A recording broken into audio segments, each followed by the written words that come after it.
When I first got that sickness that spread around the world a couple of years ago, I lost my sense of taste and smell. Before that, making the morning cup was one of the simple joys I had when the world was still in this weird lockdown limbo.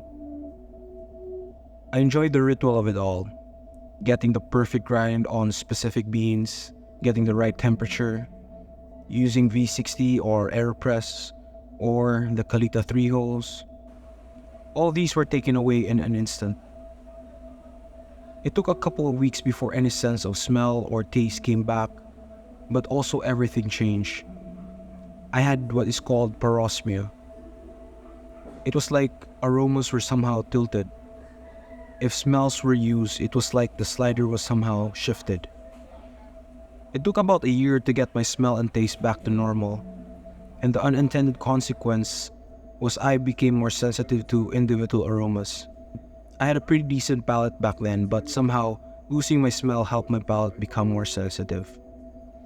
Along with my sense of smell being obliterated, the lockdown also created a vacuum of social gatherings.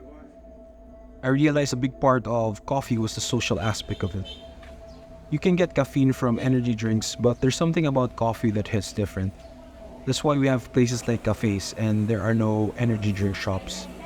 Cafes are places where you can meet interesting and passionate people, especially the small mom-and-pop specialty coffee places, as these places tend to attract these interesting kinds of people. Artists, coffee roasters, craft makers. You can find them all in your local specialty coffee place.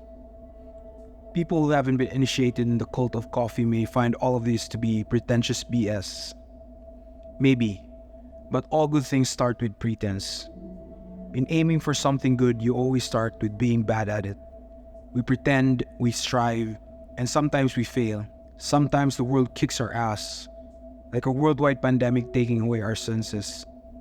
But you can always build back up.